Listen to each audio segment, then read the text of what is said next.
iniimbento ng mga tao. At ang mga ito ay mapapakinabangan natin. O kaya dapat alam natin kung paano natin pahalagaan ang mga imbensyong ito. Bible story naman tayo. Sige po, Kuya Eric. Sige, kahapon ay natunghayan natin ang pagkapuot ni Haring Asuero kay Aman. Kunento po ni Reyna Esther sa hari ang balak na paglipol po ni Aman sa mga Hudyo, kaya napuot po sa kanyang hari. Nakiusap nga po si Aman kay Reyna Esther na wag na po siyang ipapatay ng hari. Pero hindi pa rin po siya nakaligtas sa puot ng hari kahit nakiusap na po siya kay Reyna Esther. Oo, at pagkatapos ng pangyayaring iyon, ito naman ang sumunod. Basahin na natin ang nakasulat sa Aklat ng Esther sa 8:1 hanggang 8.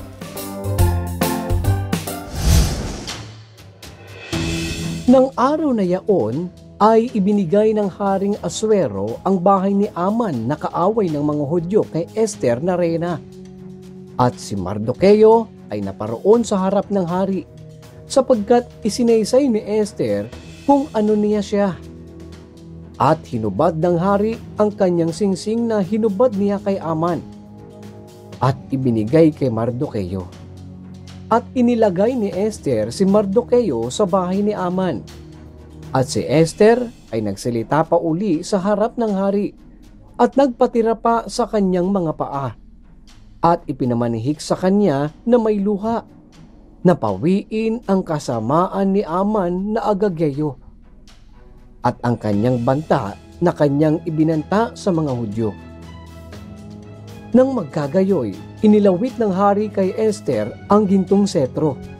Sa gayoy tumindig si Esther at tumayo sa harap ng hari at sinabi niya, "Kung kinalulugdan ng hari at kung ako'y nakasumpong ng biyaya sa kanyang paningin, at ang bagay ay inaakalang matuwid sa harap ng hari, at ako'y nakalulugod sa kanyang mga mata, masulat na tiwaliin ang mga sulat na ibinanta ni Aman na anak ni Amedata, na Agageo, na kanyang sinulat upang lipulin ang mga Hudyo na nangasa lahat ng lalawigan ng hari, sapagkat paanong ako'y makapagtitiis na makita ang kasamaan na darating sa aking bayan, o paanong ako'y makapagtitiis na makita ang paglipol sa aking kamag-anakan."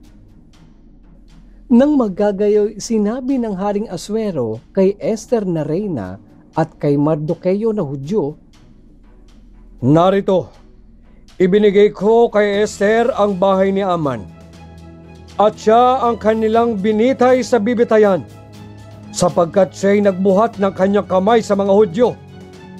Sumulat naman kayo sa mga Hudyo kung anong maibigan ninyo sa pangalan ng hari, at tatakan ninyo ng singsing ng hari, sapagkat ang sulat na nasusulat sa pangalan ng hari at natatakan ng singsing ng hari ay walang taong makatitiwali."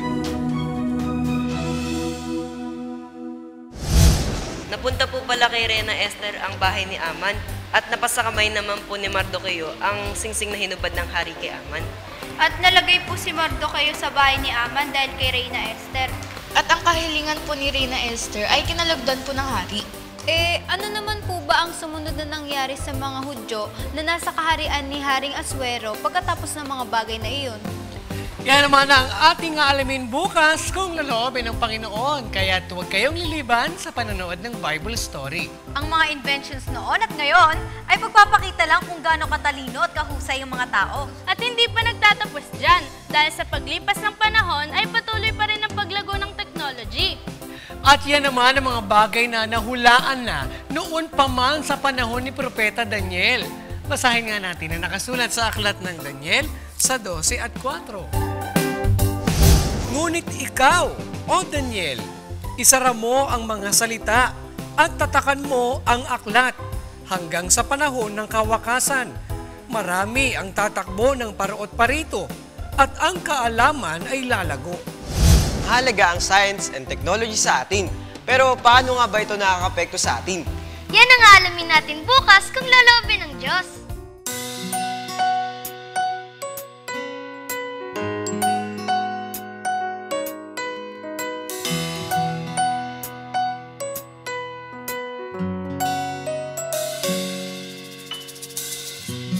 Tagulan ay dumarating. ito'y paghandaan natin, katawan ay palakasin sa mga wastong pagkain. Kalungkutan natin ay papawiin pagkatapos ng ulan, araw ay sisikatin. Sa pagbuhos ng ulan, atin ngang nalalaman, sa Diyos nagmumula ang kabutihan. Pananim at kagubatan, nadidiligan, sa lupa'y nararamdaman Kanya. Pagmamahal magpakailanman.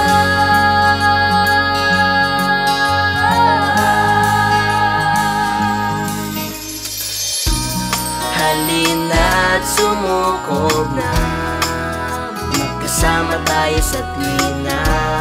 Sa hirap at sa saya, pag-ulan may di bali na. Sa problema ay huwag na padadala, sa pagtila ng ulan, panibagang pag-asa. Sa pagbuhos ng ulan, atin ngang nalalaman, sa Diyos nagmumula ang kabutihan. Pananim at kagubatan, nadidiligan, sa lupa'y nararamdaman Kanya. Pagmamahal magpakailanman.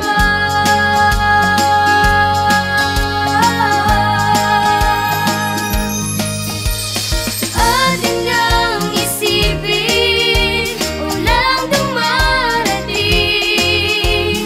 ay pagmamahal ng Diyos sa atin.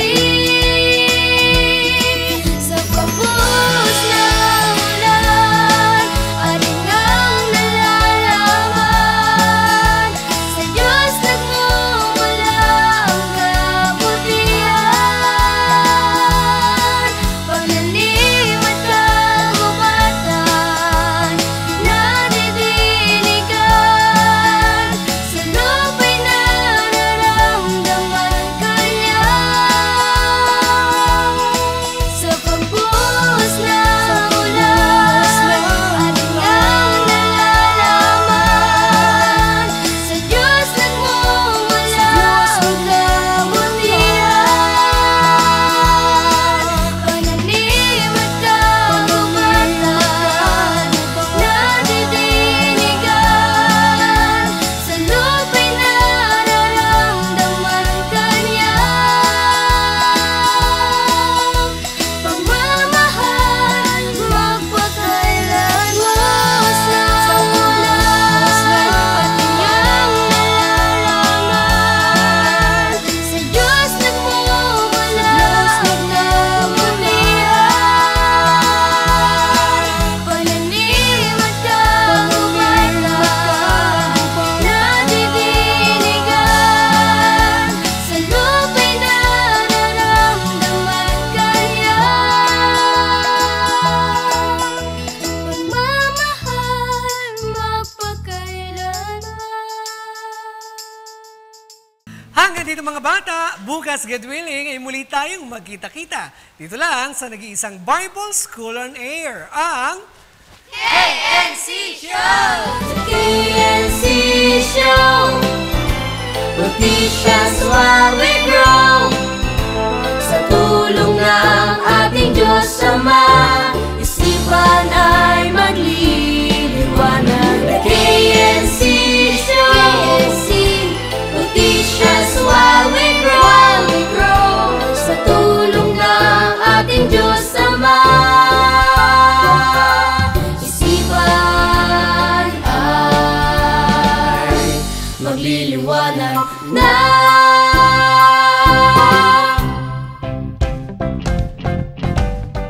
Happy birthday, Ria!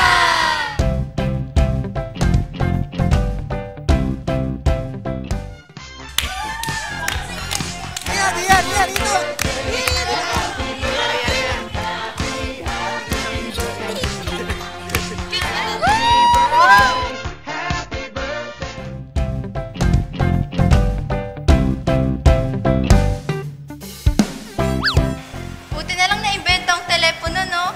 Imaginein mo na lang kung... Buti na lang na-invento yung telepono, no? Imagine mo... Oo nga po, no? Akala ko po ang mga makina ay na-imbento na early 19th century. Tungkol sa mga makabagong imbensyon noon at ngayon. At ang